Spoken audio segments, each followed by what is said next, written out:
What's up guys, my name's Tom, welcome back to another video, and here back to my F1 2020 career mode episode 35, and today is the Belgian Grand Prix. It's been a little while since the last episode, so apologies for that, but I'm going to try to be consistent these next few days. I know that I say a lot of times this, but hopefully now I can have a good swing. But we have some new upgrades ready for this Belgian Grand Prix, the second half of this championship, and in the performance chat we are leading with quite a gap to McLaren and Racing Point. McLaren now is the second best car, Mercedes is the third worst car of the grid, but remember that the performance chat doesn't tell the whole story, so maybe we can see the two marks up there in the podium places, who know. But make sure to smash like, scratch, and if new to see plenty more Formula 1 content, really motivates me to make more. And without further ado, let's go to qualifying the Belgian Grand Prix and let's see if we can snatch pole position. It's qualifying time at Spa, one of the mightiest tracks on the Formula 1 calendar. Long straights, up and downhill, Eau Rouge as well. This track isn't for the faint-hearted. When it comes to getting lap time out of this circuit, it's traditionally been about maximising top speed. Do you simply remove as much downforce as possible, hang on into the corners and max out down the straights? Top speed is a key factor for this circuit.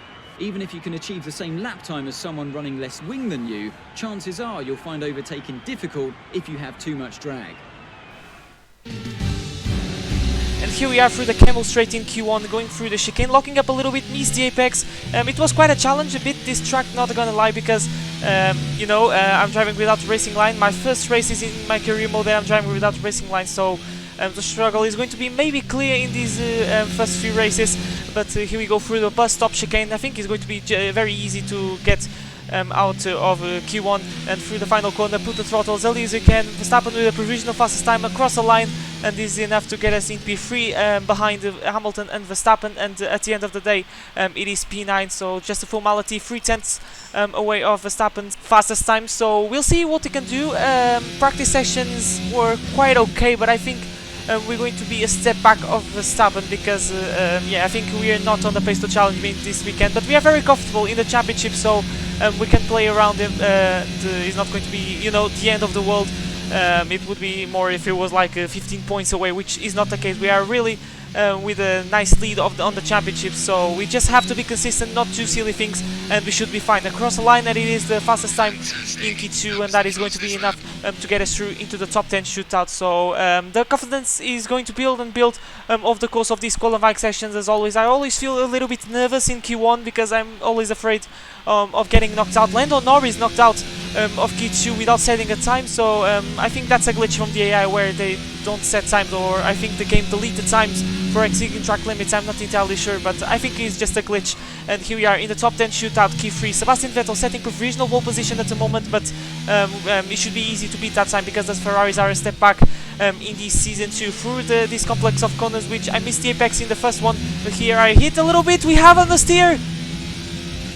Oh my god, that was so close. I don't know how the hell did I lose my rear tire. So Codemasters make the damage a little bit more unforgiving, because if that was real life, that would be the end of my qualifying. But we're going to carry on.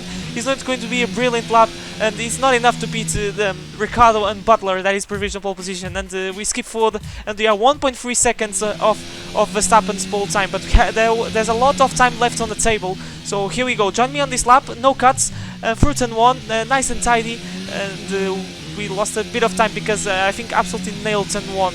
The thing that you can't do in that corner is that you hit the curbs. I found out doing practice through Eau Rouge and Rally Lawn Complex, one of the best corner calendar. I can't get enough of this complex of corners. Open the DRS, overtake mode, and now there is the long straight. The camel straight is going to be a good overtaking spot during the GP, during the race. And here we go through I'm not remembering the name of this chicane, but it was quite good. I take a different line against the AI and many people here, but then I found out that it's not the best line to take there. So yeah, always learning with this game. 2/10 up in our previous best. Now through this corner is the absolutely worst corner in the world, like Norris said in the versus Veloce, I believe. And the 3/10 up because we gained a lot on that long right hand that takes an eternity. Through pool 1, flat out, almost. I can do in these season 2 cars, maybe in season 3 or season 4 cars. If you don't have any regulation changes, I think you can go flat out through there, but we can't do that at the moment. Hits slightly the curb, gets the car a little bit unsettled there, and now hit the curb and gain a heap amount of time, and we're going to gain even more time here. We hit the curb, risk a little bit, having a little bit of oversteer, playing with the steering wheel, as you can see, but we have 5/10 up, so it's been an okay lap. There's some time left on the table in this one, but I think it's pretty decent. I think it's not going to be enough to get us pole position, but hopefully he's going to get us into P5. Hit the 100 brake marker as we go through the bus stop chicane, and now it's very easy to get oversteer in that corner. I always struggle there. Open the DRS, and we're going to cross the line, and it's going to be 1:33.3, and at the moment it is second place behind Verstappen, 6/10 away of Verstappen's pole time, which is a lot, but we skip forward to the end of the section, and it is P6, so yeah, I'm quite happy, but I didn't felt comfortable over the course of the weekend, but let's see if we can pull something through during the race. Generally, I'm better at the race. I'm not a qualifying specialist, to be honest, but I think we can get a podium if things go well. Let's see if we can have a banger of a lap 1 thanks to the slipstream of this game. So without further ado, let's go to the race, the Belgian Grand Prix. In the 48 races held at Spa between 1950 and 2015, the race winner has only started from pole position on 16 occasions. Qualifying yesterday may have set the order for today, but expect the unexpected here at the Belgian Grand Prix. As the saying goes, of course, anything can happen. And you know what? It usually does. Spa-Francorchamps today, a circuit that spans 4.35 miles. There are tons of elevation changes along the way too. 19 corners making up this circuit, with 9 of those to the right and the remaining 10 to the left. This track is a great one for fans of pure speed. The average lap speed comes close to a whopping 145 miles an hour. And it's an absolute pleasure to be joined once again by Anthony Davidson. I think we should begin by discussing Daniel Kvyat. There's a new gearbox in the back of that car, which means a grid penalty, and hopefully some excitement as they make their way through the field. Well, at the end of the day, it's always better to take some pain now than parking it up halfway through the Grand Prix. Let's just hope they can put that new gearbox to good use and get the results they're looking for. Off the back of a fantastic qualifying session, it's time to see how our starting grid looks for today's race. Max Verstappen put in a fantastic lap yesterday, and he starts from pole position, with Daniel Ricciardo slotting in alongside. Moving on to the rest of the grid, we have Butler, Hamilton, Sebastian Vettel, Thomas, Magnussen, Weber, Bottas, and Antonio Giovinazzi, Grosjean, Raikkonen, Pierre Gasly, and Norris, Russell, Leclerc, Nico Hulkenberg, and Lance Stroll, Kubica, and Daniel Kvyat completes the grid. And with lights out just moments away, it's time to go down to the track.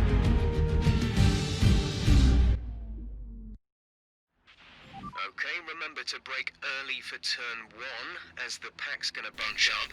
There's plenty of runoff if things get too close. Thanks, Jeffrey, and welcome, guys, to the Belgian Grand Prix, starting in P6 after no case qualifying. It was a kind of a bittersweet taste because I think it would be worse. But strategy-wise, it's going to be one stop, starting on the softs, and then across the line with the medium. So a very simple strategy is going to be equal for everyone. And Charles Leclerc way down the order after penalty, so he has a lot of work to do if he wants to score some good points for Ferraris. Ferraris struggling in this season 2 of my career mode. But here we go after the summer break of my career mode. 5 red lights for the Belgian Grand Prix, 22 laps ahead of us, and lights out. And the way we go, and it was amazing getaway comparing with Sebastian Vettel. But then we had a bit of wheel spin as I tried to get the traction on this Red Bull, and we're going to try to go around the outside of Sebastian Vettel. We made a mistake, but we're still in P6 because Magnussen tried to take the inside line on Hamilton, but in the process it took my position and Vettel position. But here we go for the first time in our route. I see some side-by-side action. I believe it's between Devon Butler and the other racing point of Daniel Ricciardo. Meanwhile, Verstappen is waltzing away, and here we go, slipstream on Kevin Magnussen, and now on Hamilton who knows, and this is going to be a free wide, I believe, and we're going to send it on the inside at the end of the Camel Straight. We magged a little bit to wheels with Hamilton, but everything ends well, and Hamilton is going to take maintain the position on Magnussen, and we try to take a look, try to stick the nose in on the racing point, but we can't do anything at the moment. Try to take a look around the outside, but we can't do anything, and this is going to allow the Vettel take a look on the inside, and he is ahead of us, and we're going to try to giving a little bit of squeeze into the no-name corner, sorry, and we kept the position. That was a bit aggressive, but we have to stick in the slipstream of these guys, because that's the secret around this of Spa, and in the next track that is going to be Monza. So we have to stick in the slipstream of these guys. And meanwhile, like I said, Verstappen in a league of his own. I think already broke the DRS window. Apparently, it seems that he already within that without that second window. We missed a bit the apex once again, so I struggle a little bit with this corner over the course of this episode. And this Vettel is going to have another chance in that. Ferrari is looking very pacey on the straight line, it seems, and he's going to try to go around the outside as we go through Blanchimont. Not still in Blanchimont, but he backs off of it. And now this is Blanchimont, ladies and gentlemen. So I'm the worst guy to do a track guide around Spa, but there's Vettel. He's trying to take a look around the outside as we go into the boss stop chicane. That was a bit risky, but he then backed off. I think he tapped a little bit the tires into the grass, but there he goes. Ricciardo through Eau Rouge. What a move from the Honey Badger. Can he make that move against Devon? But they're still side by side. This is insane. Battle between the AI, but Butler managed to hold the position, but that was an amazing attempt of overtaking Devon Butler. And now Hamilton is going to try to go around the outside at the end of the camel straight. Look at the distance that now Verstappen has, because these guys are going hammer and tongue, and this is the free wide still. This is amazing stuff, outrageous stuff between 3 AI cars, and Butler at the end of the day managed to keep P3, I believe. No, it is P2. P3 is Ricciardo at the moment. So brilliant stuff. He tried to make an amazing overtake at Eau Rouge, but he's always out. He's out for the play and for the AI. So he has to leave the fight for another day. We have a great momentum through Eau Rouge, and this is going to allow us to get a chance, maybe with Kevin Magnussen, DRS open overtake mode, which makes everything that you get out from this on the engine. Lap 4, and here we go. We're going to take the inside line, and let's see if we can get P4 over P5, I should say, going purple on the first sector thanks to the slipstream of the powerful slipstream of this game, and we get P5 going a little bit wide, but Magnussen tried to stick the nose in, but it wasn't enough, and we are into P5 of this Belgian GP. And now let's try to get Ricciardo and Hamilton. Who knows, we can get Butler. I think Verstappen has the race in the bag, or has already a good distance, so I think the best we can do is P2 during this race. But Hamilton going sideways, as you can see. That was an amazing save by the Brit, but I think he surely that he made contact with Ricciardo, so we're going to watch the replay. So there is Ricciardo was trying to overtake Hamilton, sticking to the inside line like we did to Magnussen into the chicane. Is really chicane this? I don't know, but yeah, he ran out of room. I think Ricciardo squeezed too much Hamilton, and that sent me in almost a spin, but he managed to save that. 5 stars out of 5 for that save. Hamilton now lost contact with Ricciardo, and he's not anymore with the DRS. So this is going to be a very easy move on Hamilton, and he can lose the position to Kevin Magnussen. No, because he covered the inside line. But that was really unfortunate for Hamilton, but these things happen. It was a racing incident. It happens when you have close racing around here especially. But this is Charles Leclerc, that is still, I think he's in last place of this GP. Last place in a Ferrari. How embarrassing it should be. He's behind the Renaults and the Hasses, which are the slowest cars on the grid. But this is Magnussen now. I think he's going to make the move on Hamilton this time, and Hamilton sticks the nose. That allows to get ahead of Magnussen, but they are still side by side. Magnussen is going to try to give him a little bit of squeeze. Actually, no. So Magnussen keeping very respectable and tidy with the Brit as they're going side by side through this long right-hand aisle. I absolutely hate this corner in any racing game, and they go through the no-name corner, try to give him a little bit of squeeze, but Magnussen somehow finds the traction around the outside and gets the position. And guess what? Hamilton is going to lose the position to Vettel as they go side by side through Pouon. This is amazing stuff between these two F1 veterans. I wish I could see more of this action in the real life Formula 1. It would be absolutely insane to see these two fighting for the championship, but here we have in the game, and it's still amazing in seeing the game these two. And Vettel gets the position around the outside, and Hamilton might be vulnerable to Valtteri Bottas because the other Merc of the Finn is really close to the gearbox of his teammates. So we'll see what we can do as we are starting to waltz away of these guys, as you can see in the background. I briefly switched to my POV, but they are the two Mercs, the two silver hours going hammer and tongue, and it ends well with Bottas taking the inside Hamilton through Blanchimont, and Vettel is not having none of it as he's trying to get a position through the bus stop chicane on Kevin Magnussen as they're going side by side through the start finish straight. This is very good for us because it's going to help us to break the DRS window and get away so these guys and hopefully try to catch Daniel Ricciardo, but we have to flex our muscles to catch the Ender Badger because he has really good pace, and the racing point is pretty decent around Spa, like in the real life. I think it's a natural track for this racing point because this car is really good in the straight line, but Vettel so close to lose his front wing and that could end very badly, but he backed off. He tried to take the inside through our Rouge Radillon complex, but now he's going to have the DRS, and Bottas is in the DRS as well, and this is going to be epic between these three. Hamilton is already so far from this guy, so Hamilton is struggling. I wonder if he has damage because of that contact with Ricciardo, but Bottas gets the position in a space of less a lap. He gets 3 positions on these guys, so brilliant stuff by the Finn. I think he had some podridge or something like that, but we skip forward onto lap 8, and it's time to pit and address a brand new set of medium tires. So I think I can call a very successful stint. I think I can get these two, Devon Butler and Ricciardo, in the second stint. I think we have the pace, but we have to be consistent, and like I said, we have to flex our muscles because these guys have been looking pretty decent. Butler, actually, I'm surprised that he's maintaining the gap, but Ricciardo is going to be quite a challenge because that racing point is very very decent in the straight line. Hamilton pits as well for Lucas Weber, but like I said in the beginning, it's going to be a one-stop for everyone, so there's not a miracle one-stop that can make us win the race, but we're exiting the pits and we find ourselves side by side with the Renault of Nico Hulkenberg, but thankfully we have the straight line speed to not go side by side through our Rouge, and we have good momentum against Ricciardo. We are pretty good because I'm running with a low downforce setup, and here we go,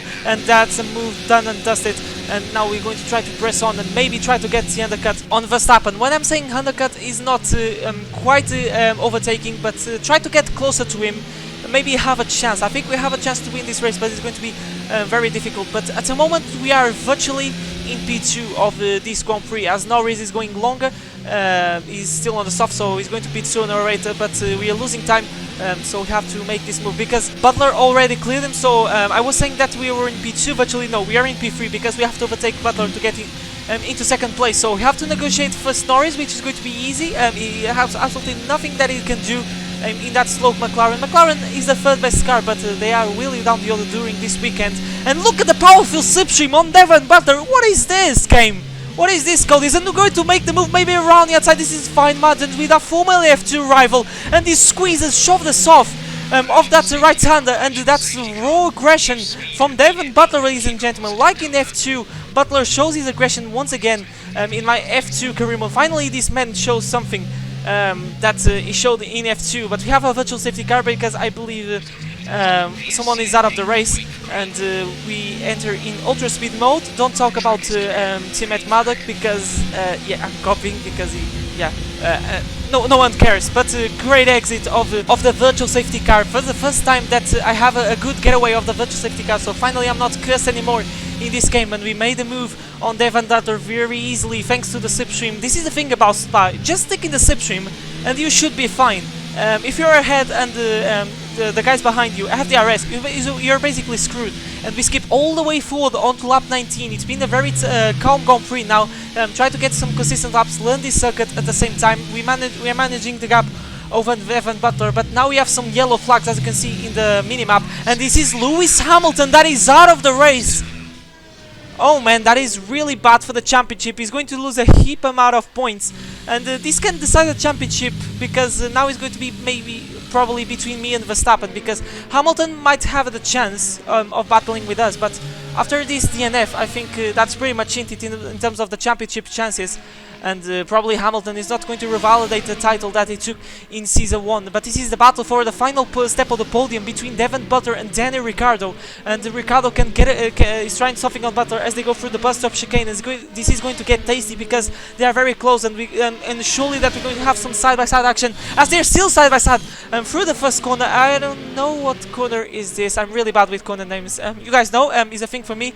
But I always do my best in my commentary, so make sure to smash a like because this is an amazing battle between these two, and he's going to try to go side by side through our Rouge. This is a brilliant move, like Mac Weber did on Alonso in 2011, and there he goes. They are going side by side, but Ricciardo has the advantage of the straight line speed and the DRS, and he takes P3 in a very amazing fashion way of this Belgian Grand Prix. And oh my god, that was so close to the wall at the exit of the no-name corner.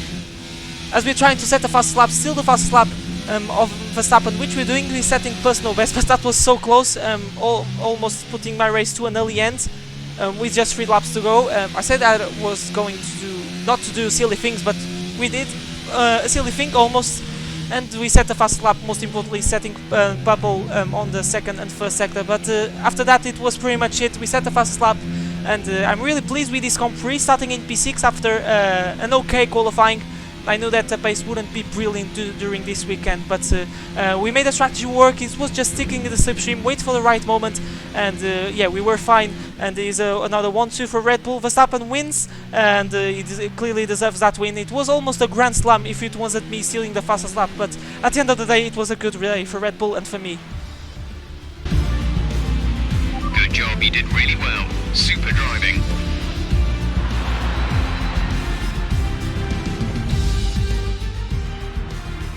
It was a magnificent race and a drive right out of the top draw to take the win for Red Bull today.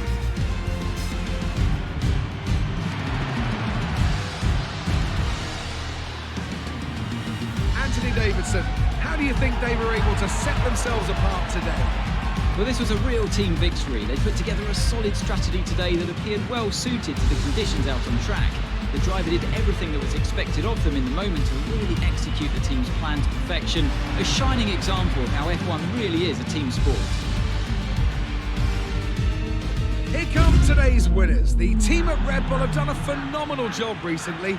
It's clear to see that they've put in the work, and they should be proud of the victory they secured here.